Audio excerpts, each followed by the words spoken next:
Before we rip into the first panel, I'd like to acknowledge that we are on unceded Aboriginal land today where we gather. The river is a very significant cultural place for our Aboriginal people, and we acknowledge the traditional owners of the land, the waters, the spirit and animals. I'm going to pass over to Vic McEwan to facilitate our first panel. Thanks very much, Rhae. Hi, everybody. Thanks for coming here this morning on what'll be day 3, I think, of public activity, and maybe day 4 or day 5 of this long journey here in Mildura. As you know, there's a day of panels today that are all covering different topics. Our task today is to really wrestle with this concept of borders, really the thing that brought everybody together. As you know, at the beginning of this project, one of the things that Rhae was really interested in was around, the impact of borders after our COVID closures, and so particularly for borders communities and the impacts that they had. I recently undertook a project in the town of Pinaroo, which is just over in South Australia, across the Victorian border. And in that project, which was really kind of a long couple of years, excluding us, was a long project with Flinders University, looking at if the town invested heavily in the arts, could it improve the health of the town?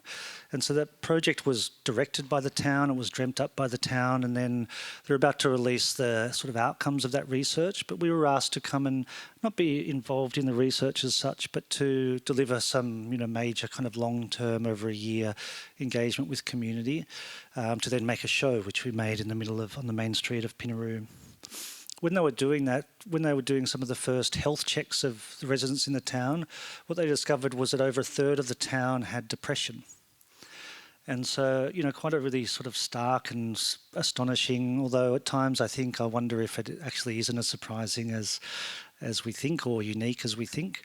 A lot of the conversations we had in town after that, when sort of that information was known, was around the concept of the borders in Pinaroo created real trouble for people. And so, for example, the petrol station was on one side of the border, the other side had no petrol. All of these sort of issues, that's just one example. And so, it's kind of known at this point whether those high rates of depression are a result of strict border control or something else going on in the town. Something else that was kind of happening even before that, or even if, maybe Sydney's population has over a third of the people who are suffering from depression, who knows? And so, it's such a complex relationship we have with the concept of borders, both positive and negative. And I think that's one of the aims of our panel today, is to sort of talk through those different perspectives. A number of years ago, I was invited to join with 3 Japanese artists, 3 Japanese senior artists who were a dancer from the Australian Dance Company, Australia's koto master, who was sent here as a teenage girl by her koto master in Japan to bring the koto to Australia, and the photographer Mayu Kanamori. And so they wanted to travel to places of importance to Japanese migration in Australia. So we went to Townsville, where the first Japanese consulate was. We went to Thursday Island, where it has a really large Japanese population for pearl diving, and also over in Broome. And so I was invited as the Australian artist to go with them. And what happened was we spent time in Japanese cemeteries and working with the schools and making a show at each location. And the idea was, there's a Japanese concept called kuyo, which is a ceremonial offering to the dead. And so it happens when people pass, it happens at certain yearly intervals throughout their life. And part of that is about releasing that person, releasing their spirit and assisting their journey after this life. So, you could think about it is that it's trying to release some of the borders that they think are binding people to this place. When we were there, when we were on Thursday Island, we did some workshops that the public were invited to, and I was running a sound-based workshop. And somebody from the hospital was telling us how they had, at the hospital there on Thursday Island, had permission, up Indonesia, Papua New Guinea, up in those sorts of areas, they had permission to take an old piece of medical equipment and donate it over there to a hospital that didn't have the money for that sort of equipment, that to us was an old piece of equipment that we didn't need. And they held this in storage for years, actually, because the bureaucracy of crossing that border, although from an island you could see the other island where they wanted to get this piece of machinery to, yet they couldn't take it there because of border restrictions and the bureaucracy around those. And so some of those staff in the hospital overnight got a boat, loaded that piece of equipment in and smuggled it across the borders to another country in order to give their hospital a piece of machinery that could potentially save lives. They also have stories about when there are certain compassionate grounds where people can come to the hospital on Thursday Island to receive treatment, and how some of those doctors actually need to get those people to Cairns Hospital, and the doctors and the staff at the time would forge documents in order to try to get those people some help. So, it's an example of, within this one project, we're talking about artists coming together, offering an artistic form of kuyo in terms of thinking about borders in a more ethereal way, maybe. And also some of these hard restrictions that come from this concept of borders, where actually we can't move something, even though the approvals had happened for it to go, we actually can't get it there. It's a really complex way, and I think sometimes by default I think about borders negatively, and I'm trying through this project to be open to the bigger, broader concept of actually what they are. And so I think, on the panel today, I think you probably know everybody. So we have Peter, Craig and Rhae. And so I think the beauty of this discussion today is that everybody comes here with a very different perspective.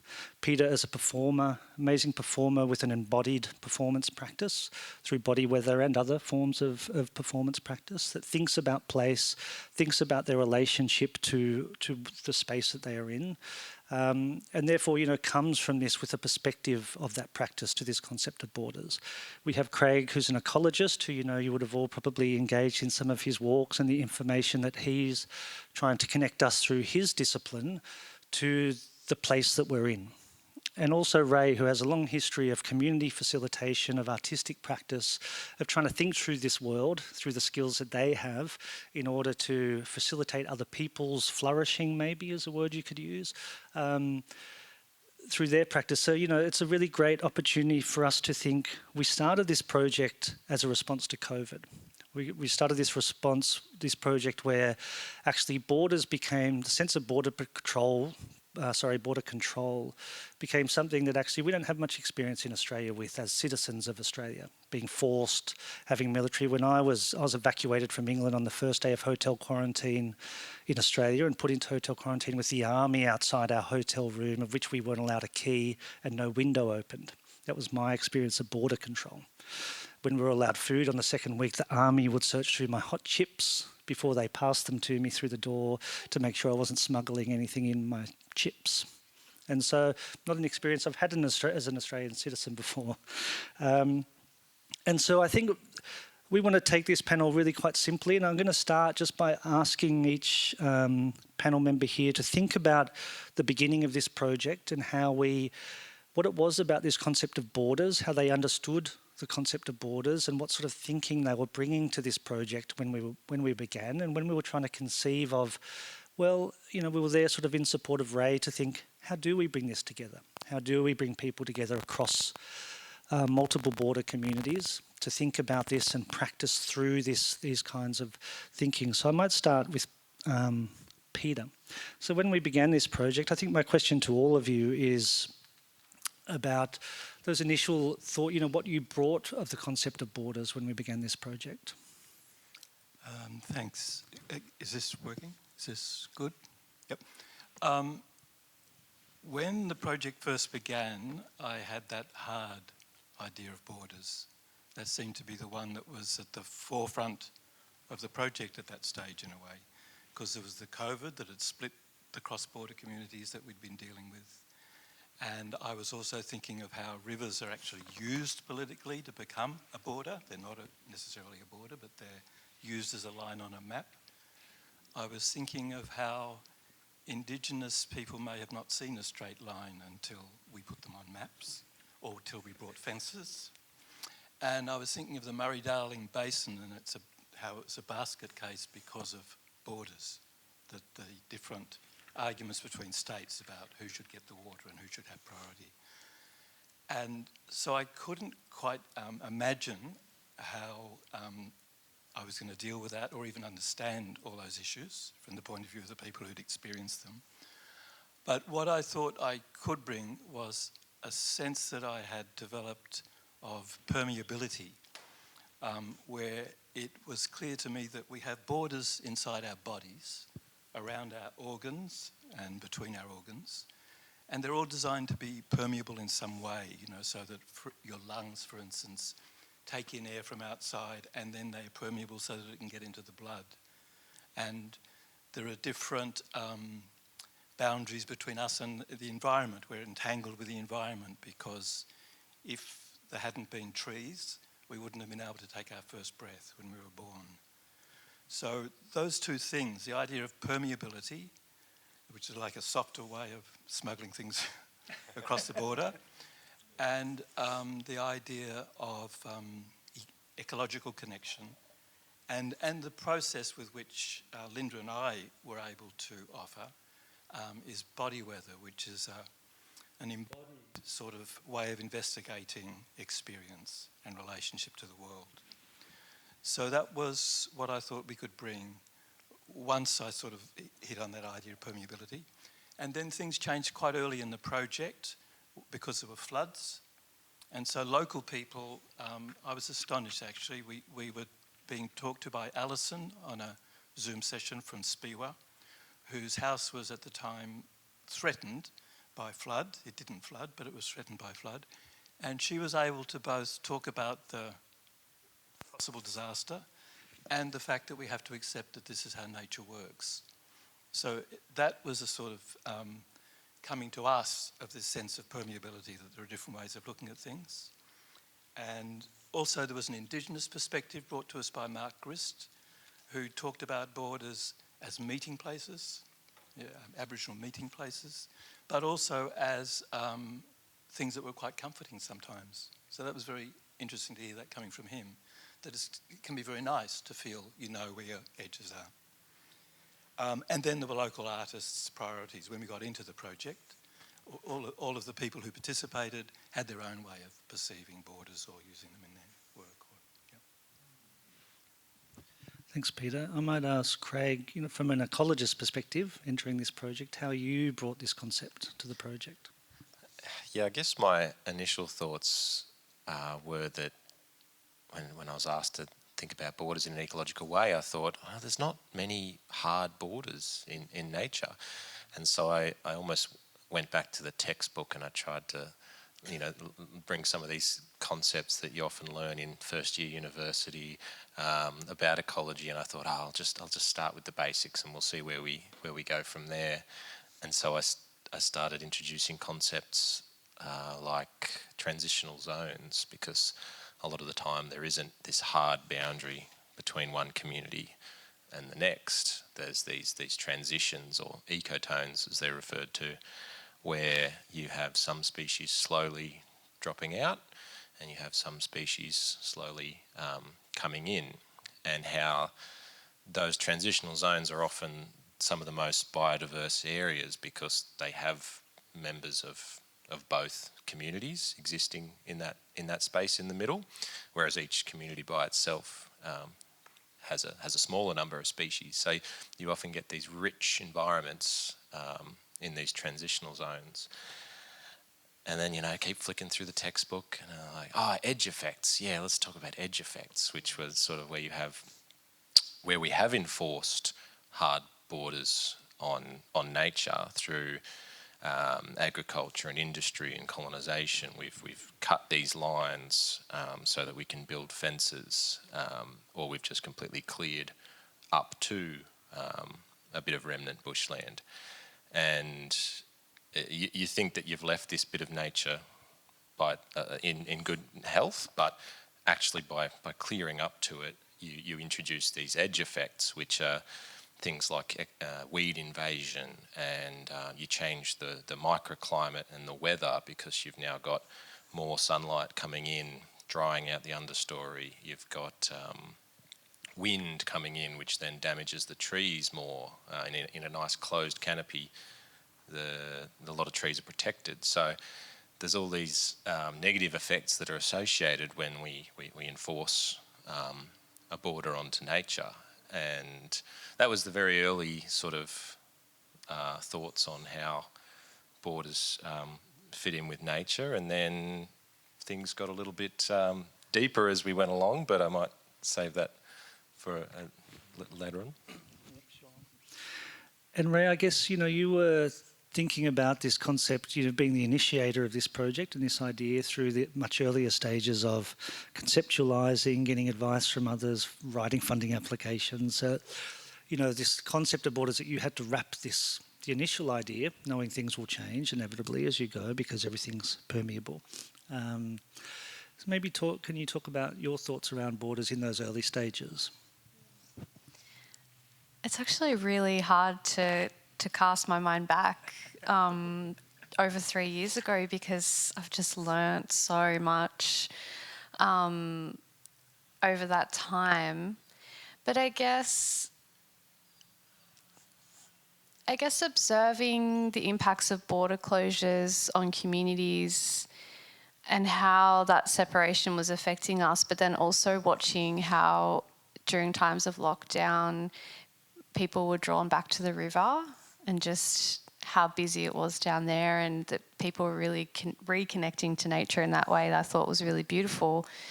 And I just thought it was an interesting juxtaposition, I suppose, that this beautiful living, breathing thing can also just be a line, and that line can have so much impact. So sometimes I find in creative practice that there's different languages for different things, and when I wrote the funding application, it was for, I guess, a particular audience. So it was really focused on, I guess that, that speak about, we've been impacted by this thing and we're going to bring artists together and reconnect along the river and heal our connection to place. I actually had no idea what that meant or what it was going to like, literally no clue. But I just really felt like there was something there to explore, and I felt like borders was a question, like it's always been a question. So from there it was really like pulling together people I know who I think have really interesting research practices, ecology, body weather, socially engaged practice, and just calling all those people and saying, hey, do you want to explore this question with me? And then I have found it difficult over the course of the 3 years to kind of find language around the project, because when you're actually doing it and you're in it and you're out in the environment with the artists and you're having these really deep experiences, and like it's hard to describe, and it feels like a different language to the language that I use when communicating about the outcomes to a funding body. So I guess that was my initial approach, was more of this practicality around like, I've got this idea, how do we do this? And it's a bit of a trip actually being here now 3 years later and seeing all these culminations of artworks, and that my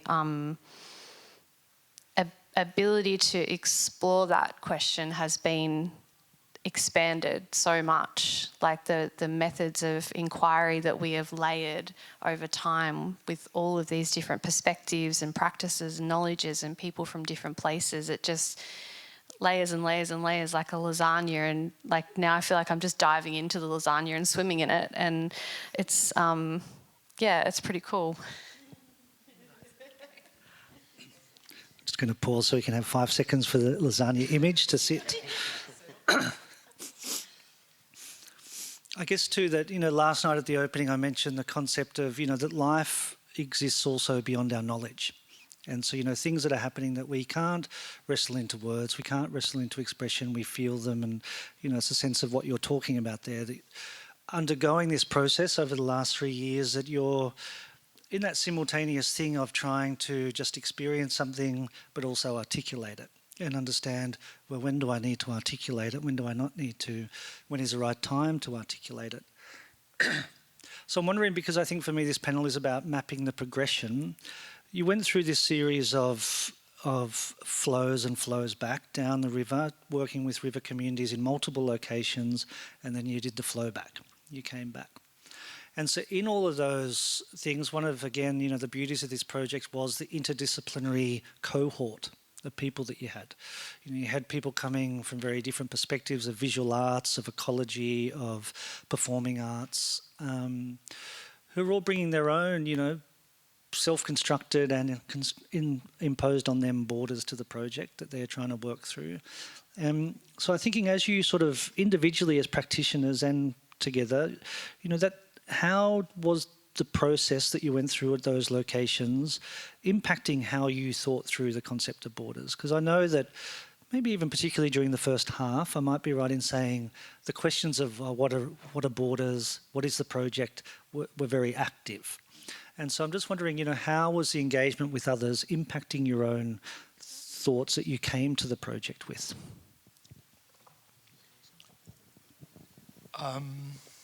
Well, one was engaging with Craig, who's a sort of living ecotone, like a full of this rich information about ecology that is between us and the environment. So I had tried to learn about our relationship to the environment, but that was incredibly enriched by what Craig offered and incredibly complicated. And even in this last few days, my life's been made richer and more difficult by having things turned upside down for me by Craig's suggestion that matter doesn't come from here, it comes from there, you know. And that's a completely, for me, you know, a completely mind-blowing way of framing things, you know, that by breathing in the gases the trees create things which the animals eat, and that we do the same, we regenerate our organs from the atmosphere. So that has changed the way I see the problem of how we relate to the environment, which I think is almost the major problem that's living in the arts at the moment. I see so many people engage with that issue of how do we change the border between ourselves and the environment. And I already had a sense through Body Weather, which is, for those who are not so familiar, a inquiry that was developed by Min Tanaka, a Japanese dancer who's been influencing the dance world for 40 years, who was interested in how amazing our bodies are and how uninformed we are about both them and their relationship to the world most of the time. And he actually said, I actually wrote it down, that the body does not exist unless one is astonished by its ingenuous state. And what I take him to mean by that is that most of the time we experience our bodies in a very gappy, incomplete way. Our consciousness travels from here to there. We engage with our consciousness all the time, but I'm totally unaware of this at the moment. I'm totally unaware of my gallbladder forever unless something goes wrong with it. I'm totally unaware that my cells are replicating at it's 24 million cells per second. I don't know that. I'm totally unaware most of the time of the different speeds within my body. You know, if I pay attention to it or I run, I'm aware of the speed of my pulse. I'm not aware of the speed at the same time of my nerve impulses. I'm not aware of the speed of the transfer of fluids within my body. I may not be aware of the difference between the speed of my hands and my arm. You know. So there's a lot of gaps in the way we experience the world through our bodies. It's not the same when I see your body as a complete shape. When you're sitting inside it, it's neither a complete shape nor is it completely contained here, because you feel yourself to be out there in a way. The surrounding space is part of your perception, your experience. So I've lost my track of thought. I was influenced in particular by Craig. and and astonished by the works of the participants. And we actually had one lab where the participants taught us, and we had lots of tasks that the participants set for us of painting with sticks over our backs, drawing with materials from the earth, taking an imprint on a tree. And I was wondering about that. We were drawing, doing a rubbing on a tree, on a bit of paper, and looking at the river. And I was asking Robin about that, and she was saying, well, that's what it's drinking, right at the moment. So if that's answering the question. It's wonderful. And Craig, so, lots of people are talking about how wonderful it was to have you and your discipline and your thinking involved in this project. I had conversations with the New South Wales Chief Scientist's Office a month ago maybe, and when they contacted us as a result of projects we did on the Barker-Darling River after the 2019 and 2023 Menindee fish kill events. And so in that conversation, the Chief Scientist's Office were talking about, well, they said some extraordinary things. One was they wanted to try to figure out how to incorporate some of the learnings through these arts projects so that they can think through this scientifically in order to inform the minister in terms of policy development for river management. So, from my perspective, this has been my life's dream. We're stepping into this sort of this area, and they made astonishing comments, and I say this with all praise for them because I find them to be astonishing people. But surprising things such as we've only just realised, this just recently was the first time we did some consultation because we've only just realised communities are connected to the river. Astonishing comment to make. But the change is happening, right? So that's a positive to take from that. And so I just wonder, you also have a perspective of, you're an ecologist who are now working with this group of artists so I'm just hoping you can incorporate that into your answer as well. What impact working with artists had for you?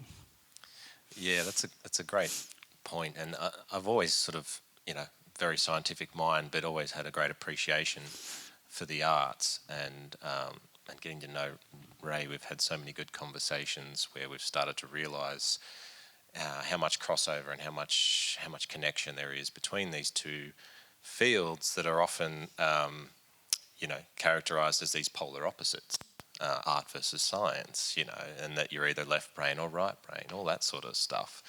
And it's just not true at all, and there's just no sense in it. I don't know where it came from. I'd love to find the person that started that sort of thing, but I guess there was recently an article I read about people that have won Nobel Prizes, and statistically, most of these people that had these high level scientific breakthroughs in their fields all also had art practices or art degrees on the side.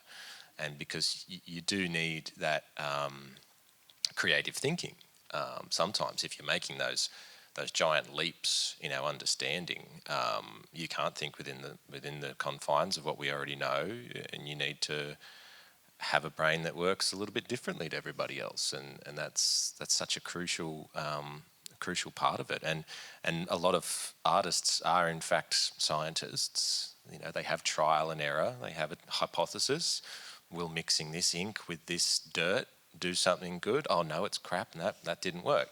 And then you re-examine the question. You look at what went wrong, and you learn from that, and you build from that. And that's the scientific method. That's that everyone's doing. And so you've got to find those commonalities that occur between the two. And for me, it was getting to understand this body weather thing, which I'd heard about, and then just being thrown into these labs. It's all the rage in Mildura. It's a big thing in Mildura. Everyone's doing it now. It was crazy. It was, because I immediately found the similarities to my own sort of thinking, and it was just being very observant of your environment. My job is to be observant of my environment, catalogue things that are around me, investigate things. And breaking down those borders between your body and the environment, and to let that environment in a little bit, so that you can better understand it. And And then the gears started turning, and Peter started talking about internal borders and some of those things you were talking about, the cells, the movement in your body.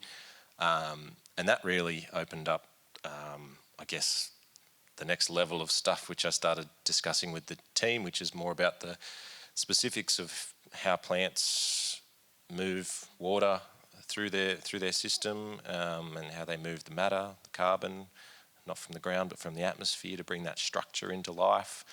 And just started digging really deeply, and to try and get everybody to think about the internals of your body and of the environment around you. And so that concept of borders sort of had this scale change. It went from big stuff down to quite small stuff, and that just opened up a bit of a door, I think, which I hope everybody got the picture.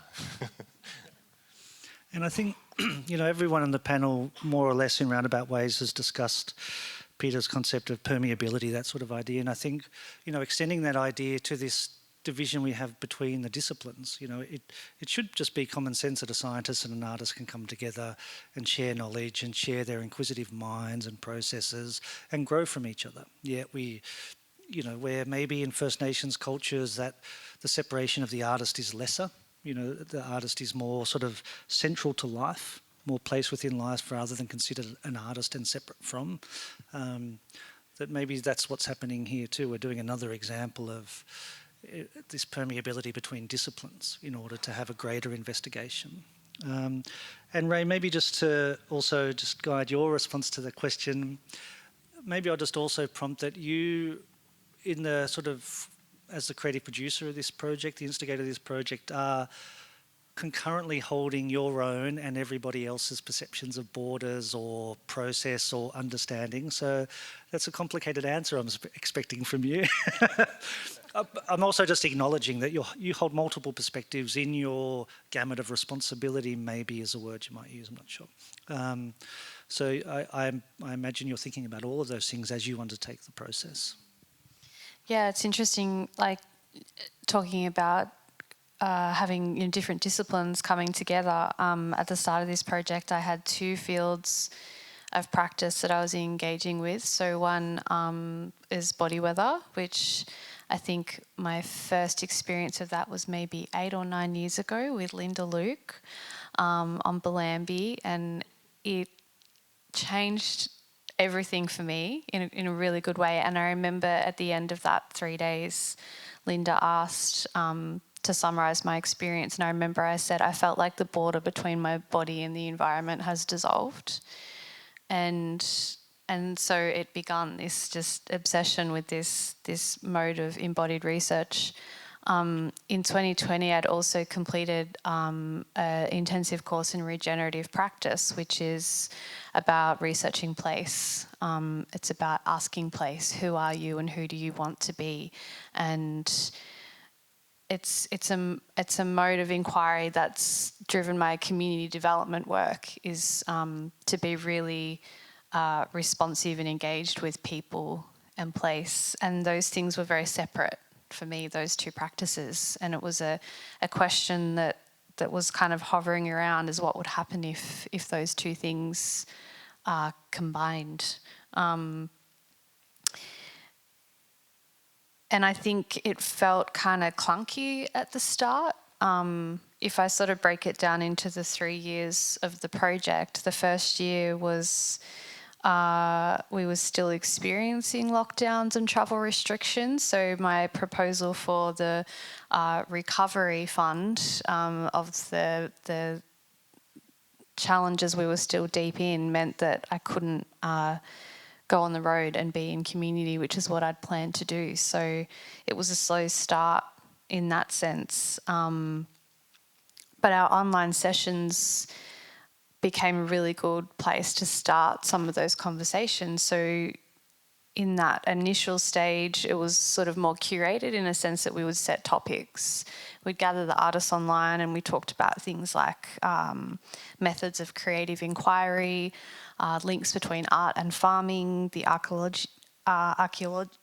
archaeology of borders, and we talked about where our borders are now when we were experiencing the floods. So those conversations kind of enabled that place-based regenerative research to come into it. But then once we were able to actually start getting into community and going out on the road and the labs begun, this embodied methods of research, we were able to engage in that in a really deep way. And so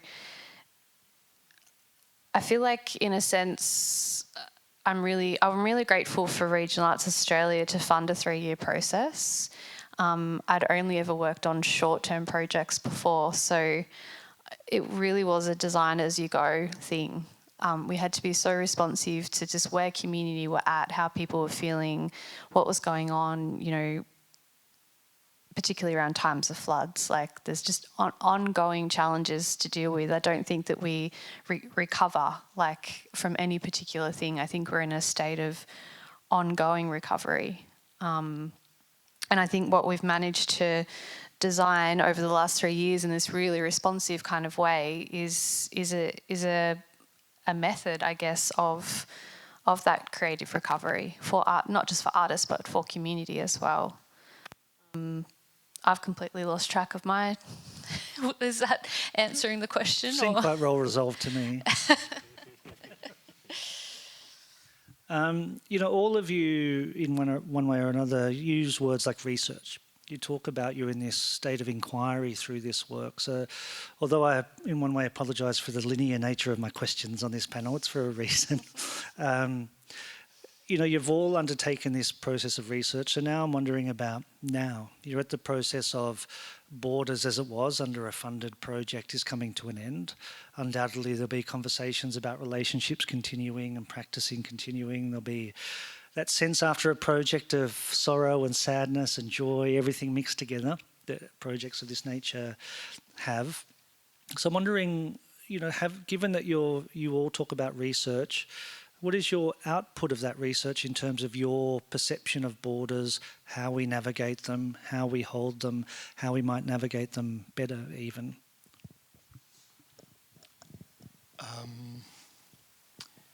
I think I don't know how to deal with borders, the borders between me or between bodies or person and the environment.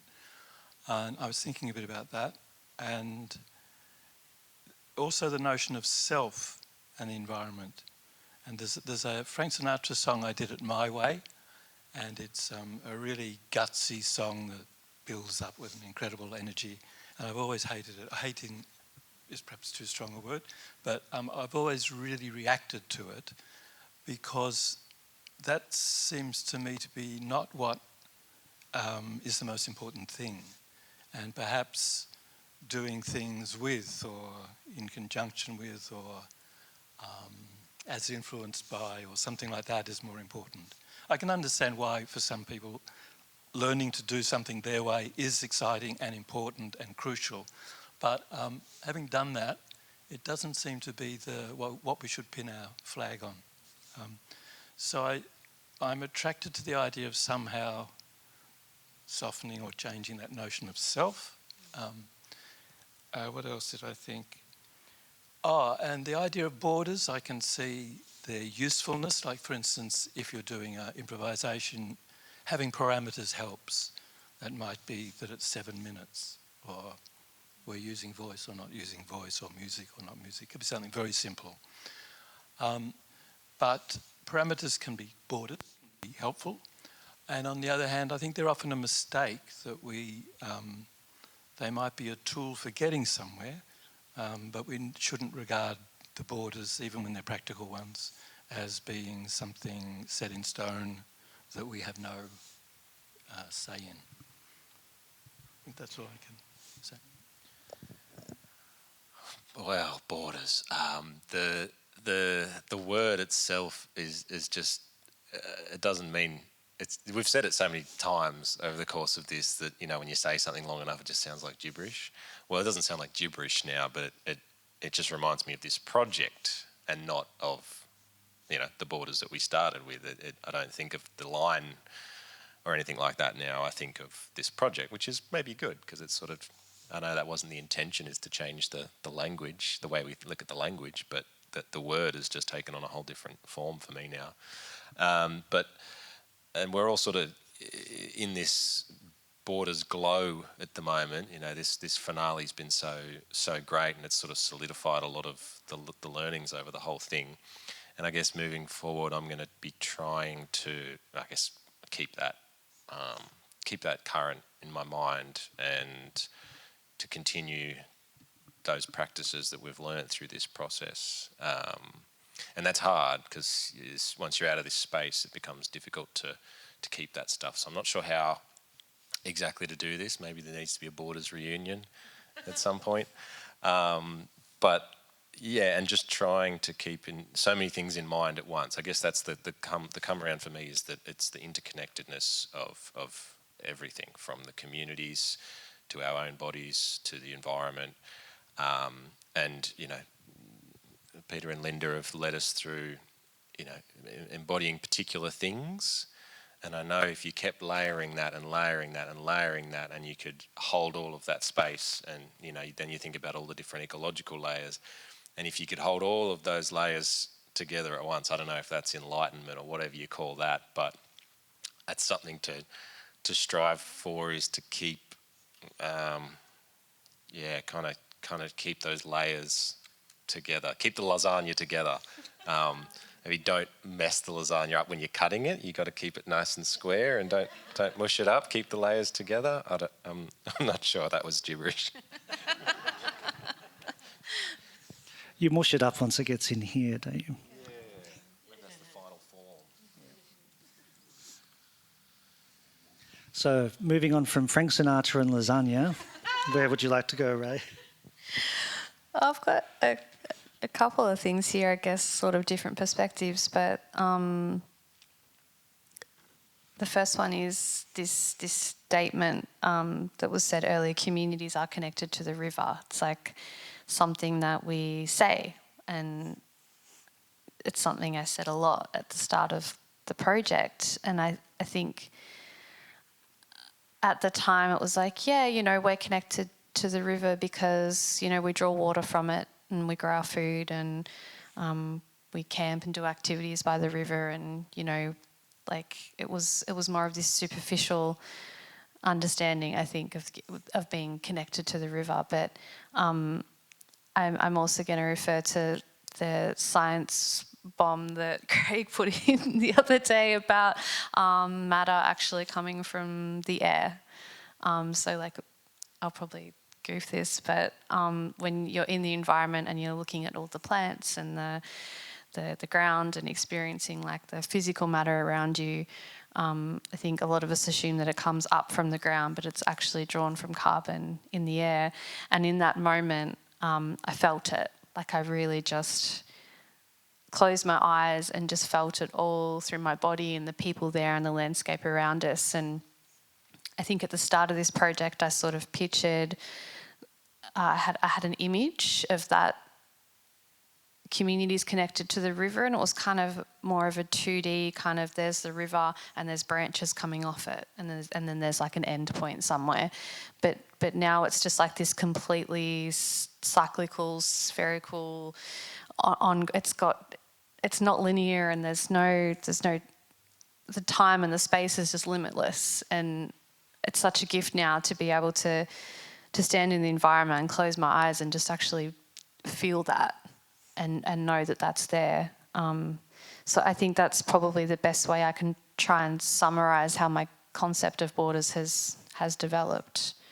And there was another thing I was going to say. Is that okay?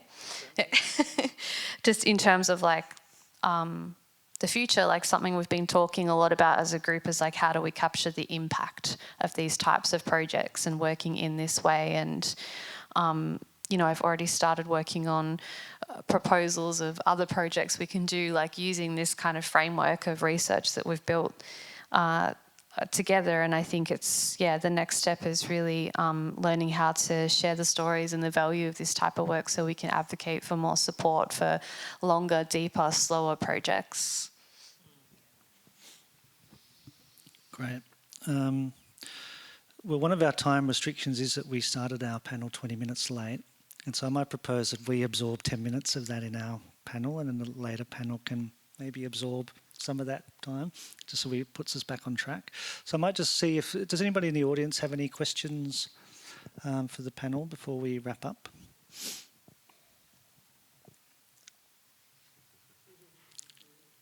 No? All good? Well, here we go. I knew there was one brewing.